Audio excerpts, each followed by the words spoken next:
What is going on, guys? This is Nostalgic Jones was said, checking in with a new video. A pup named Scooby-Doo. Scooby-Doo and Shaggy. I'm basically going to teach you my basics for color blocking. That's basically the type of art that I do.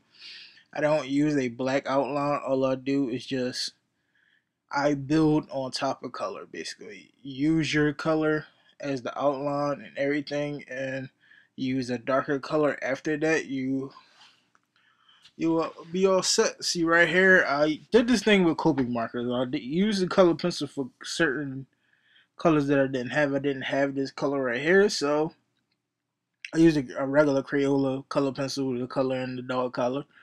On Scooby, it's almost like a aqua blue, almost. And then I did some little shadows and like outlines with a aqua. I think it was a B29 from Copic. And then I just take the base color of rose red. It's almost like a light, darker pink, and just layer the tongue. That I layered another color on top of it, which is a little bit darker red. So in this sketch, and y'all probably wonder why is this nostalgic? It's nostalgic because it's a Hanna-Barbera cartoon. This came out in the early '90s, if I'm not mistaken.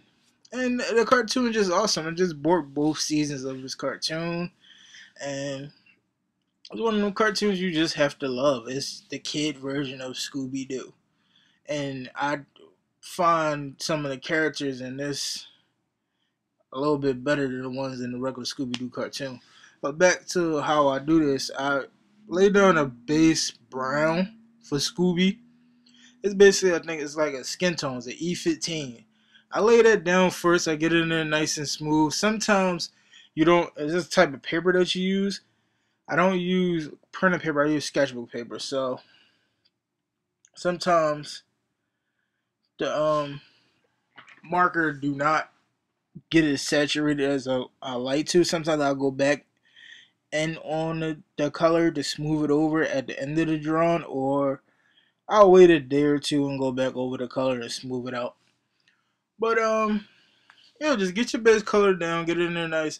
Y'all probably wonder why I got that thick black outline on the back. That's not an outline for the drawing. It's the basis for what I do my black background. You do a lot of black backgrounds on a lot of my drawings now that I do without an outline to hold the sketch together. Something that I learned to do on my own. They also use it in tattooing. I was a former tattoo artist while I was a tattoo apprentice, and this is one of the styles that I learned about and read a lot about and seen it done. So yeah, now I'm working on the hair and Shaggy.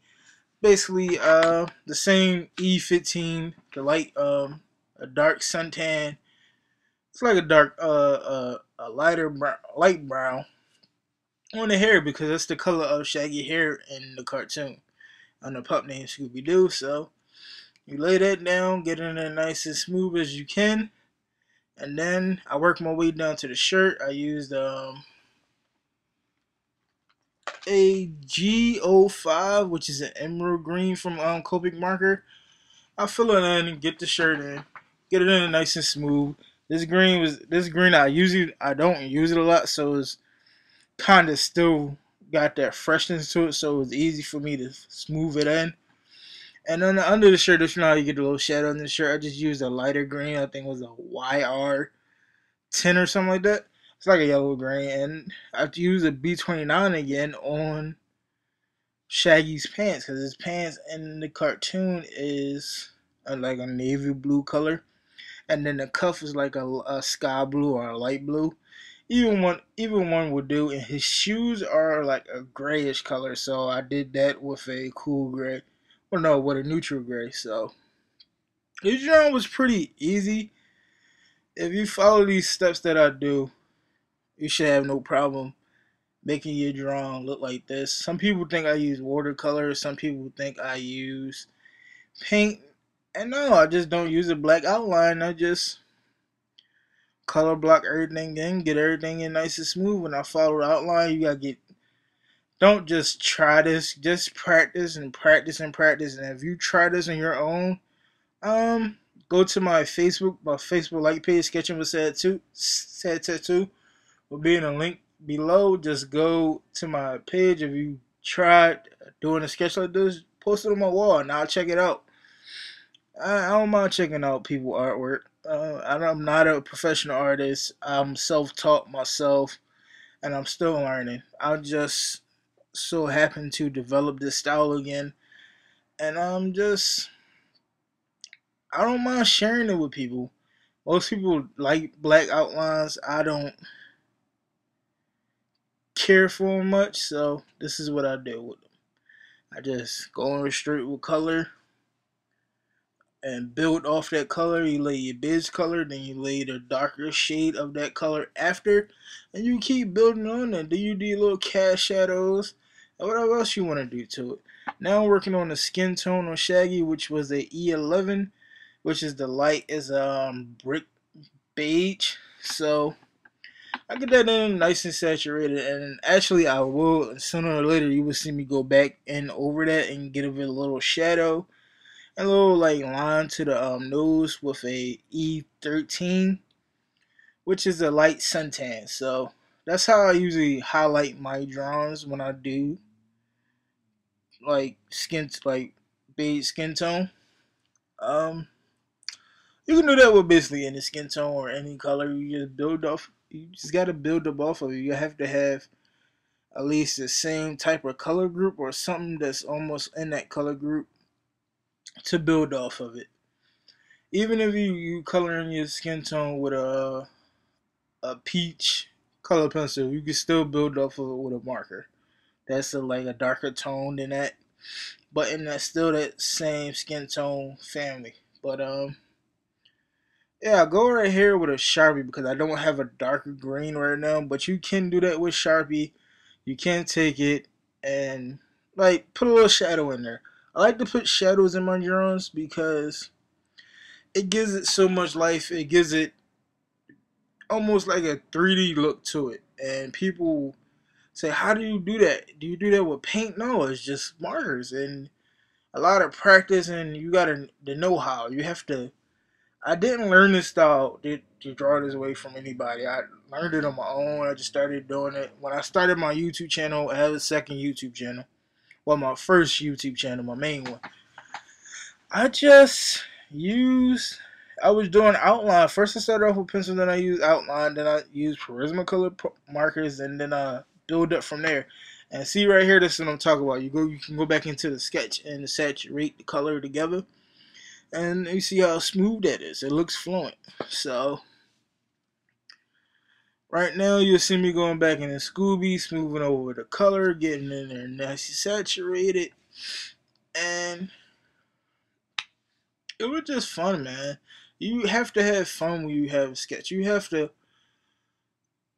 no matter how good you are, you have to make your sketch better than the last sketch you've done. I haven't drawn anything in almost a half a month, and I'm just now getting back into drawing. Well, basically for this channel, I won't be drawing for my main channel yet, but yeah, man, and I'm still on my break. I just wanted to get some more content. I only got 12 videos up on my channel on this new channel. I wanted to get y'all some more content to look at. So while I'm taking my break, you have something to look at, basically. And this is like something I don't do is how-to videos. So going back in on Shaggy Hair, smoothing it in, just like I did with Scooby.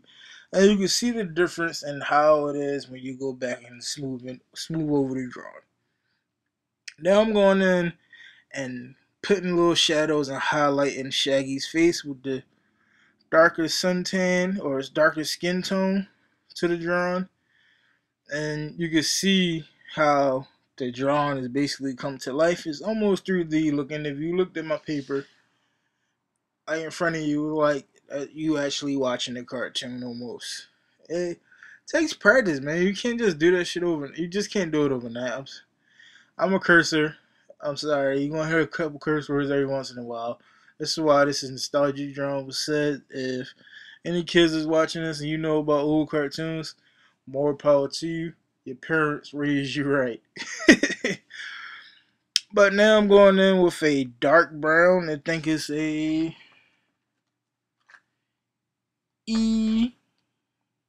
E74, which is a cocoa brown. That's what I just basically used to do my highlight and my little shadows to the drawing, and basically I outline with it. Not really outlining, but you can see the difference between the different parts of the body. That's how you can differentiate your drawing from anybody else's drawing. If you want to use no outline, you have to have a bunch of colors that you can play off of. And me having this E74 really played off into this sketch because I can highlight certain parts and I can give it a little line so you can tell the difference between the both of the legs. As you can see the difference between the legs now, you can see the difference between the paws and like the little fingers in between the paws. Well, the fingers. I go back in with Shaggy. I do a little outline with the hair, and I do little dimensions in it that his hair needed almost. So now you will see me right here. Just basically, this is when the drawing is about to end. I'm going in with my black outline. Now you see, not black outline, with my black Sharpie to finish the background. I don't really do elaborate backgrounds like scenery and stuff like that. This is simple, and it makes the drawing look good. Black always is a muted color, and it always, against bright colors, it makes the drawing come to life. So now this is what you see me doing, is going in, put my background in, and then you'll see me going in with a whiteout pen. You can use a white gel pen, but I use a white highlight pen to do my white highlights. I don't do white highlights inside of the drawings like I usually do. I'll probably do that on some Pokemon and stuff like that on my other channel. But on this, I just did a basic outline on the outline of both. Well, basic white outline on the outside of both of Shaggy and Scooby, and it came out awesome. So this is how to color block your drawing. If you need any more tips or where to get Copic markers, or you want me to do more videos like this, leave a comment below, and I'll take it into consideration, because I don't mind teaching people or you seeing how I do my drawings, because if you're an artist, you always want to learn different stuff, and this is something that I learned. I can do line art with a black outline, but I rather do it like this because it's comfortable to me and it's fluent. I'm real fluent with it. See, you can see me going around with the whiteout pen. It's gonna take you some practice to get the line straight, so let's practice. Practice makes perfect. Thanks for watching.